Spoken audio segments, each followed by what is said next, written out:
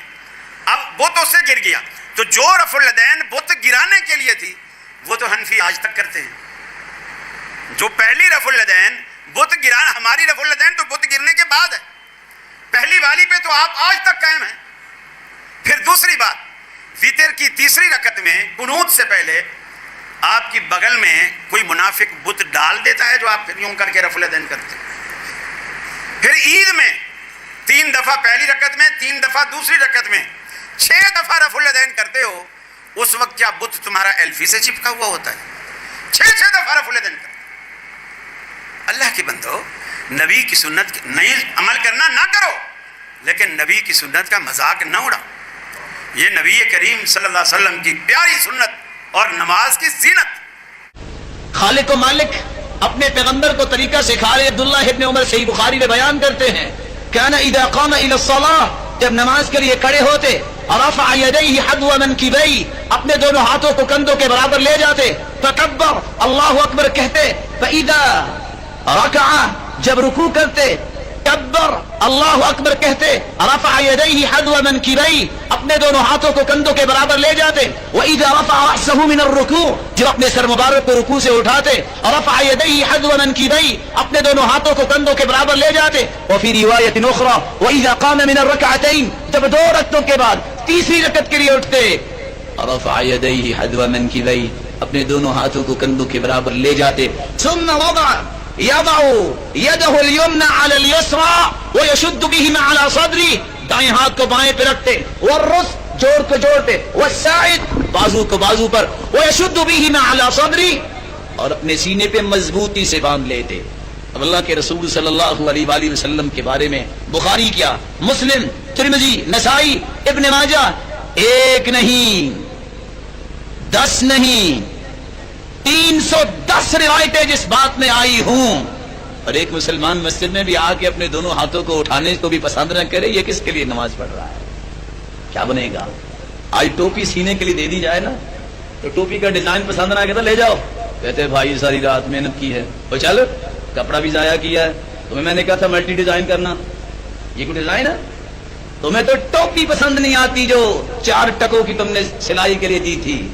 جس خالق مالک نے پوری کائنات کے لیے اسوہ اور آئیڈیل بنایا ہے پیغمبر کو، اس کے طریقے کے مطابق تم نماز ہی نہ پڑھو، اللہ کو وہ نماز پسند آ جائے گی؟ دھوکہ نہ دو اپنے آپ کو. اگر پوری کائنات میں سب سے اعلیٰ ہستی محمد مصطفیٰ ہے تو سب سے اعلیٰ طریقہ بھی محمد مصطفیٰ کا ہے. کیا رفع دین کے بغیر نماز ہو جاتی ہے؟ مجھے تو نہیں پتا بھائی. رفع دین جو ہے نبی کریم صلی اللہ علیہ وسلم کی سنت ہے، اللہ کے رسول سے رفع دین کا کرنا ثابت ہے، نہ کرنا کوئی ثابت نہیں، کوئی حدیث صحیح نہیں اللہ کے رسول سے کہ آپ نے رفع دین کے بغیر نماز پڑھی. باقی ہو جاتی ہے کہ نہیں یہ آپ جانے اور آپ کا کام. صحیح. آگے لکھا ہے جی کیا امام حنیفہ سے رفع دین ثابت ہے؟ بھائی ان سے ثابت نہیں ہے، نبی کریم صلی اللہ علیہ وسلم سے ثابت ہے، صحابہ سے ثابت ہے، ابوبکر صدیق سے ثابت ہے، اسی طرح علی رضی اللہ تعالیٰ عنہ سے ثابت ہے، تو نیچے آنے کی تو خاص ضرورت نہیں. امام حنیفہ نے بغیر رفع دین کی حدیثیں کہاں سے اکٹھی کی؟ انہوں نے کوئی حدیثیں اکٹھی نہیں کی. اگر وہ کوئی حدیثیں اکٹھی کرتے تو کتاب چھوڑ کے جاتے. کدھر ہے وہ کتاب؟ وہ ہمیں بتائیں جو انہوں نے حدیثیں اکٹھی کی. یہ تو میں بتاتا ہوں انہوں نے جو بتایا وہ سارا بلیک آؤٹ ہے. اب موطا امام محمد کے نام سے جو کتاب ہے اس کا لکھنے والا محمد بن حسن بن فرقد الشیبانی محدثین کے نزدیک ضعیف راوی تھا. امام احمد بن حنبل رحمہ اللہ وہ اس پر جرح کرتے ہیں. امام ابن معین فرماتے ہیں لیسا بشیء، یہ کچھ بھی نہیں، بلکہ یہ بھی صحیح ثابت ہے، فرماتے ہیں کذاب ہے. قاضی ابو یوسف کہتے تھے یہ مجھ پر جھوٹ بولتا ہے، اور بھی جرح موجود ہے ابن فرقد پر، تو وہ تو گئی امام حنیفہ رحمۃ اللہ علیہ تو بری ہوئی. پھر ہمیں بتانا پڑتا ہے کہ بھائی رفع الیدین تو نماز کا حسن ہے، حضور نے حکم دیا ہے. جی حکم کتنے ہیں؟ اور ایک وہ دیوبندیوں کا مولوی آیا ہے، وہ اس کا نام رکھا ہے دلیل کا بے تاج بادشاہ. اس کے تاج کے ساتھ جو میں نے کر دیا ہوا ہے نا، وہ کہتا ہے میں اتنے لاکھ انعام دوں گا، کوئی رفع الیدین کا حکم دکھا دے. سرکار ہم انعام نہیں لیتے، آپ سے آپ کی آخرت کا سوال کرتے ہیں کہ توبہ کریں اپنے جھوٹ کے اوپر. ہم دکھاتے ہیں رفع الیدین کا حکم بخاری مسلم سے، لیکن پہلے آپ بات کو سمجھیں، یہ ایک مقدمہ ہے. صحیح بخاری اور مسلم کی متفق علیہ حدیث ہے، نبی علیہ السلام نے فرمایا اللہ نے مجھے جوامع کلمات کے ساتھ بھیجا ہے، میں بات مختصر کرتا ہوں اور مفہوم گہرا۔ بخاری مسلم دونوں میں حدیث ہے انما الاعمال بالنیات، اعمال کا دار و مدار تو صرف نیتوں کے اوپر ہے۔ اب یہ ایک جملہ ہے، اس کے اوپر پوری کتاب لکھی جا سکتی ہے، یہ ہے جوامع کلمات، اس کو آپ ذہن میں رکھیں۔ اب آ جائیں بخاری مسلم دونوں میں حدیث ہے، مالک بن حویرث کہتے ہیں رضی اللہ تعالیٰ عنہ علیہ السلام، ہم چند نوجوان تھے 20 دن کے لیے حضور کے پاس گئے، مہمان بن گئے۔ حضور کی وفات سے 1-1.5 سال پہلے غزوہ تبوک کے موقع پر مسجد نبوی میں ٹھہرے 20 دن تک، آپ کے صبح شام آبزرو کیے۔ جب حضور نے دیکھا نا کہ اب ہمیں گھر کی یاد ستا رہی ہے، تو اچھے ٹیچر کی یہی نشانی ہے کہ اس سے پہلے کہ کوئی اکتا جائے خود ہی اسے بھیج دیا جائے۔ آج تو آپ کہتے ہیں نا حضور میں آپ کے زمانے میں ہوتا تو ہر وقت آپ کو وضو کرواتا رہتا، ایسا نہیں ہوتا، دنیا میں ایسے نہیں معاملات چلتے۔ تو وہ کہتے ہیں ہمیں اپنے ماں باپ یاد آنا شروع ہو گئے، تو حضور نے جب یہ دیکھا نا کہ اب یہ ان کا انٹرسٹ لوز ہو رہا ہے، تو آپ نے کہا کہ سب کو اکٹھا کر کے کہا کہ اب اپنے گاؤں ایریا میں واپس چلے جاؤ۔ جب جانا تو جب نماز کا ٹائم ہو تو تم نے مجھے 5 وقت نماز پڑھتے ہوئے دیکھا ہے، ان اوقات میں تم نے نماز پڑھنی ہے۔ ایک بندہ اذان دے گا جو زیادہ قرآن جانتا ہے اور عمر میں بھی بڑا ہو، وہ تمہاری امامت کروائے، اور صلو کما رأیتمونی اصلی، اور نماز تم نے ویسے پڑھنی ہے جس طرح مجھے تم نے نماز پڑھتے ہوئے دیکھا ہے۔ کلیئر ہو گیا؟ یہ جملہ آپ کسی انٹرنیشنل عدالت میں بھی لے جائیں تو وہ آپ کے علماء کی جہالت کے اوپر ہنسیں گے کہ اس کے بعد رسول اللہ کو یہ کہنے کی ضرورت ہے کہ جب نماز شروع کرنا تو ہاتھ کانوں تک اٹھانا، جب رکوع میں جانا تو ہاتھ کانوں تک اٹھانا، جب رکوع سے سر اٹھانا تو ہاتھ کانوں تک اٹھانا، سبحان ربی العظیم رکوع میں پڑھنا، سبحان ربی الاعلیٰ سجدے میں پڑھنا، فجر کے 2 فرض پڑھنا، زور کے، یہ سارا کچھ آپ کو کہنے کی ضرورت ہے جو لوگ 20 دن سے حضور کو دیکھ رہے ہیں۔ اس کے بعد صرف ایک ہماری ذمہ داری ہے کہ جس شخص کو حضور نے یہ کہا نا تم نے نماز ویسے اسٹیبلش کرنی ہے جس طرح مجھے تم نے دیکھا ہے، ہم اس شخص سے یہ بتا دیں کہ حضور کو نماز پڑھتے ہوئے اس نے کیسے دیکھا ہے، پھر کام ختم ہو گیا نا۔ رفع الیدین کا حکم آ جائے گا نا بیچ میں، جب آپ نے کہا تم نے نماز اس طرح پڑھنی ہے جس طرح مجھے پڑھتے ہوئے دیکھا، جوامع کلمات ہو گئے۔ تو سرکار مالک بن حویرث سے پوچھ لیں، بخاری مسلم دونوں میں موجود ہے کہ مالک بن حویرث رضی اللہ تعالیٰ عنہ کہتے ہیں کہ جب نبی علیہ السلام نماز شروع کرتے تو دونوں ہاتھ کانوں تک اٹھاتے۔ بخاری میں صرف ہے کہ اٹھاتے، مسلم ہے کانوں تک، اور بخاری میں عبداللہ بن عمر کی جو حدیث ہے اس میں ہے کندھوں تک، ہتھیلیاں کندھوں کی سیدھ میں، انگلیاں کانوں کی سیدھ میں، یا یوں بھی اٹھا سکتے ہیں، کانوں تک اٹھاتے، اور رکوع میں جاتے وقت کانوں تک اٹھاتے، اور رکوع سے سر اٹھاتے تو کانوں تک اٹھاتے۔ مالک بن حویرث خود نماز کا طریقہ سکھا رہے ہیں، بلکہ بخاری میں الفاظ ہیں، وہ کہتے ہیں نماز کا میرا ارادہ نہیں تھا، میں تمہیں نماز سکھانے کے لیے بتا رہا ہوں کہ میں نے نبی علیہ السلام کو اس طرح نماز پڑھتے ہوئے دیکھا ہے رفع الیدین کے ساتھ۔ اور ایون بخاری میں جلسہ اس طرح آیا ہے کہ مالک بن حویرث پہلی اور تیسری رکعت میں اس وقت تک نہیں کھڑے ہوتے تھے دوسری اور چوتھی رکعت کے لیے جب تک بیٹھ نہ جائے دوسرا سجدہ کر کے بھی۔